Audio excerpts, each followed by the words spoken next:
গতকাল রাতে আমরা দেখতে পেলাম ভিনিসিয়াস জুনিয়র তাকে একটা গোল করতে এবং পরবর্তীতে একটা অ্যাসিস্ট করতে।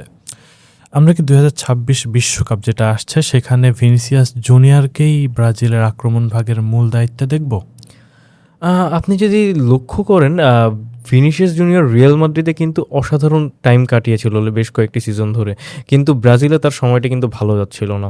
এরপরে যখন কোচ আনচেলত্তি দলে যুক্ত হন, সেখানে সে যখন তার প্রিয় শিক্ষক হিসেবে কোচ আনচেলত্তিকে পেয়ে যান, তো সেই ক্ষেত্রে আমিও কিছুটা লক্ষ্য করেছি যে তার পারফরমেন্সে কিছুটা হলেও ইফেক্ট করেছে, সে আরও বেটার পারফরমেন্স দিতে পারছে।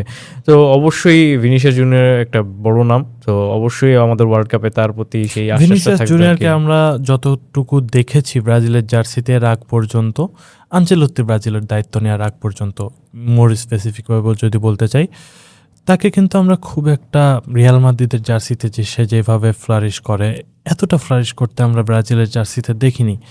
তো বিশ্বকাপের আগ মুহূর্তে ভিনিসিয়াসের এই দুর্দান্ত ফর্ম, এটা ব্রাজিলকে কতটুকু এগিয়ে রাখবে বলে আপনি মনে করেন?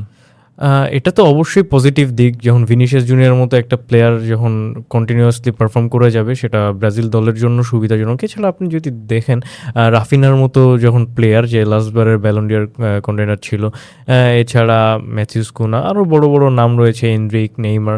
তো এই নামগুলো যখন আপনার দলের সাথে যুক্ত হবে, তো সেইখানে আপনার বিশ্বকাপ জয় বা মিশন হেক্সা বলেন না কেন, সব কিছুর জন্যই আর কি কিছুটা হলেও ব্রাজিল দল সুবিধা করতে পারবে আর কি।